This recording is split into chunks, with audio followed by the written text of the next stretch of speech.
അല്ലാഹു സുബ്ഹാനഹു വ തആല തുടർന്ന് പറയുന്നത് മൻ അഅറദ അൻഹു ഫഇന്നഹു യഹ്മിലു യൗമൽ ഖിയാമത്തി വിസ്റ. മൻ അഅറദ, എന്താ മൻ അഅറദ? വല്ലവരും മുഖം തിരിച്ചാൽ അല്ലെങ്കിൽ പുറം തിരിഞ്ഞാൽ, വിമുഖനായാൽ. മൻ അഅറദ അൻഹു, അൻഹു എന്ന് പറഞ്ഞാൽ അതിനെ തൊട്ട്, ഏതിനെ തൊട്ട്? ഈ ദിക്റിനെ തൊട്ട്. മൻ അഅറദ അൻഹു, ഈ ദിക്റിനെ തൊട്ട് വല്ലവരും തിരിഞ്ഞാൽ, പുറം തിരിഞ്ഞാൽ, വിമുഖനായാൽ, വിശുദ്ധ ഖുർആനിൽ നിന്ന് ആരെങ്കിലും പുറം തിരിഞ്ഞാൽ എന്നർത്ഥം. ഫഇന്നഹു യഹ്മിലു യൗമൽ ഖിയാമത്തി വിസ്റ. ഫഇന്നഹു, അങ്ങനെ അവൻ പുറംതിരിയുകയായാൽ, ഇന്നഹു തീർച്ചയായും അവൻ, യഹ്മിലു യൗമൽ ഖിയാമ അന്ത്യനാളിൽ വഹിക്കും. എന്ത് വഹിക്കും? വിസ്റൻ, വിസ്റിനെ വഹിക്കും. ഇവിടെ മൻ എന്നുള്ളത് വല്ലവരും പിന്തിരിയുകയായാൽ ഷർത്താണ്.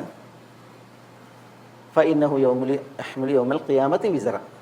അങ്ങനെ പിന്തിരിയുന്ന പക്ഷം അവന് തീർച്ചയായും അന്ത്യനാളിൽ വിസ്റിനെ വഹിക്കും. വിസ്ർ എന്താ? വിസ്ർ പിന്നെ ഭാരത്തിന് പറയും. അൽ ഹിംലു സഖീൽ, നല്ല ഭാരത്തിന് പറയും വിസ്ർ. അതേപോലെ വിസ്ർ പാപത്തിനും പറയും. ഇസ്ം, സിഖിൽ, ഭാരത്തിന് പറയും. അതേപോലെ തന്നെ ഇസ്ം, പിന്നെ കുറ്റത്തിനും പറയും. കുറ്റം.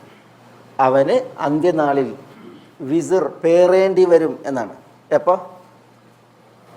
ഈ ദിക്റിൽ നിന്ന് ആരെങ്കിലും പുറംതിരിഞ്ഞാൽ, വിശുദ്ധ ഖുർആനിൽ നിന്ന് ആരെങ്കിലും പുറംതിരിഞ്ഞാൽ, അതാണ് അന്ത്യനാളിൽ അവന് ഭാരം പേറേണ്ടി വരും, പാപം പേറേണ്ടി വരും. അതാണ് അല്ലാഹു സുബ്ഹാനഹു വ തആല പറയുന്നത്. ഖാലിദീന ഫീഹി വസാഅ ലഹും യൗമൽ ഖിയാമത്തി ഹിംല.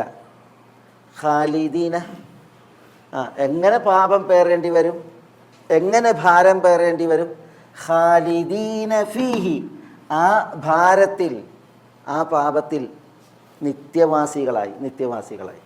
വസാഅ ലഹും യൗമൽ ഖിയാമത്തി ഹിംല. എന്താ? വസാഅ ലഹും, അങ്ങനെ ഭാരം പേറുന്നവർക്ക് വളരെ മോശമായിരിക്കുന്നു. സാഅ ലഹും, അവർക്ക് മോശമായിരിക്കുന്നു. യൗമൽ ഖിയാമ, അന്ത്യനാളിൽ. ഹിംലൻ, ഹിംലൻ എന്ന് പറഞ്ഞാൽ, ഹിംലൻ എന്ന് പറഞ്ഞാൽ മഹ്മൂൽ, ഭാരം, അവർ പേറുന്ന ഭാരം. ഹിംലൻ, ഭാരം, ചുമക്കുന്നത്. ഹമല എന്ന് പറഞ്ഞാൽ ഏറ്റി എന്നർത്ഥം. ഹിംലൻ എന്നറിഞ്ഞെങ്കിൽ ദിബഹൻ എന്നറിയില്ലേ, മദ്ബൂഹ്, അറക്കപ്പെട്ടതിന്. അതുപോലെ ഹിംലൻ എന്ന് പറഞ്ഞാൽ മഹ്മൂൽ, ഏറ്റപ്പെട്ടത്, ഭാരം, ചുമക്കപ്പെട്ടത്. വസാഅ ലഹും യൗമൽ ഖിയാമ, അന്ത്യനാളിൽ അവർക്ക് ഏറ്റവും മോശമായിരിക്കുന്നു. ഏറ്റവും മോശമായത് എന്താണ്? ഹിംലൻ, അവരുടെ ഭാരമാണ്, ഭാരമാണ്.